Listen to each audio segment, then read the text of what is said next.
कभी सोचा है कि एक चाबी घुमाते ही कार कैसे स्टार्ट हो जाती है, या आपका फोन वो बस प्लग में लगाते ही कैसे चार्ज होने लगता है?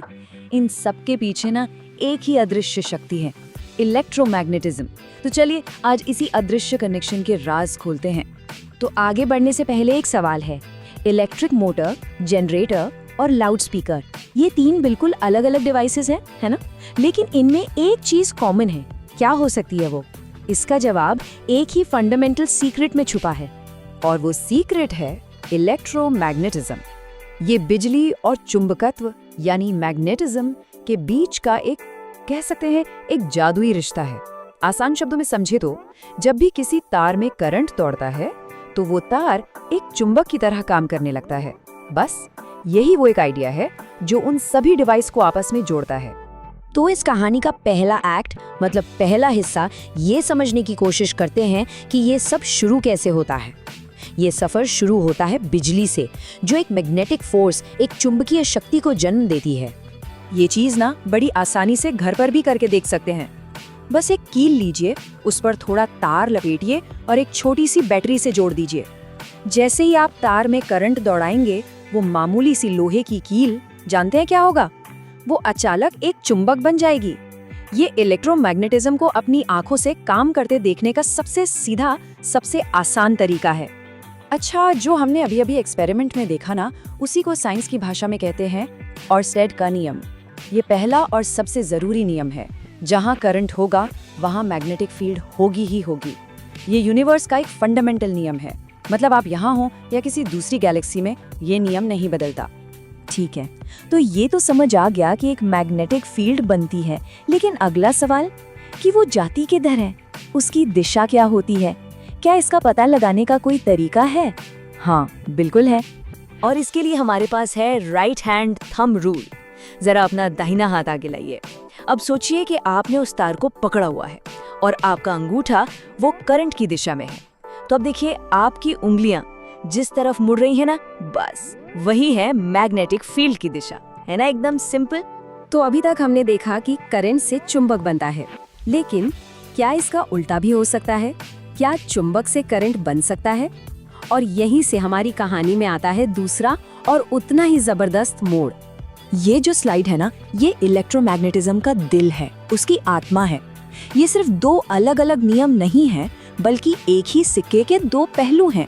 मतलब ओर्स्टेड ने एक तरफ का रास्ता दिखाया और फिर फैराडे ने आकर साबित कर दिया कि अरे ये रास्ता तो वापस भी आता है।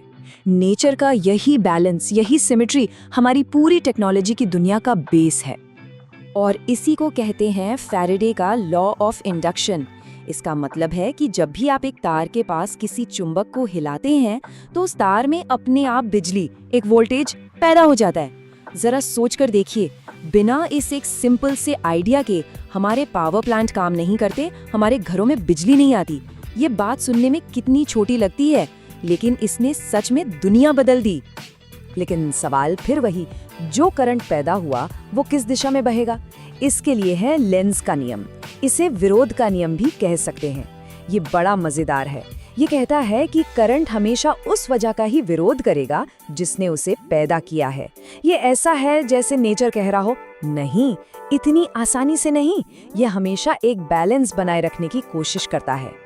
तो अब हम ये जानते हैं कि करंट से मैग्नेट कैसे बनता है और मैग्नेट से करंट कैसे बनता है। अब देखते हैं कि इंजीनियर्स इन सिद्धांतों को असल में इस्तेमाल कैसे करते हैं। इसके लिए उनके पास एक प्लेबुक है और उस प्लेबुक का नाम है फ्लेमिंग के नियम। तो ये टेबल ही वो प्लेबुक है। ध्यान से देखिए, दोनों नियमों में अंगूठा, पहली उंगली और बीच की उंगली तीनों एक ही चीज बता रही हैं, फोर्स, मैग्नेटिक फील्ड और करंट। फर्क सिर्फ इतना है कि आप शुरू कहाँ से करते हैं। मोटर में क्या होता है, हम करंट देते हैं इनपुट और हमें फोर्स मिलता है आउटपुट, इसीलिए बायां हाथ।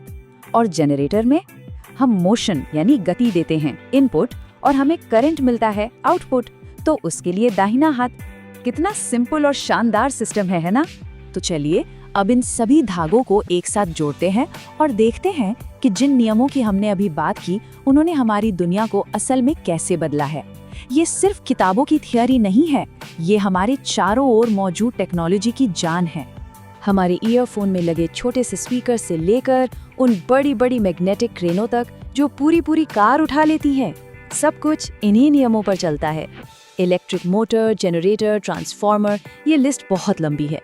ये सभी कमाल की मशीनें इलेक्ट्रोमैग्नेटिज्म के उन्हीं कुछ सिंपल से नियमों का नतीजा है। तो जो हमारा पहला सवाल था, उसका जवाब यही है। जैसा कि एक्सपर्ट्स कहते हैं, और ये बात बिल्कुल सही है, इलेक्ट्रोमैग्नेटिज्म इलेक्ट्रिकल इंजीनियरिंग का मूलभूत सिद्धांत है। इसके बिना हमारी आज की दुनिया, मॉडर्न वर्ल्ड, बस एक कल्पना होती। हर वो चीज जिसमें बिजली का इस्तेमाल होता है, उसकी नींव यहीं से शुरू होती है। और ये पूरी बातचीत हमें एक बड़े सवाल पर लाकर छोड़ती है।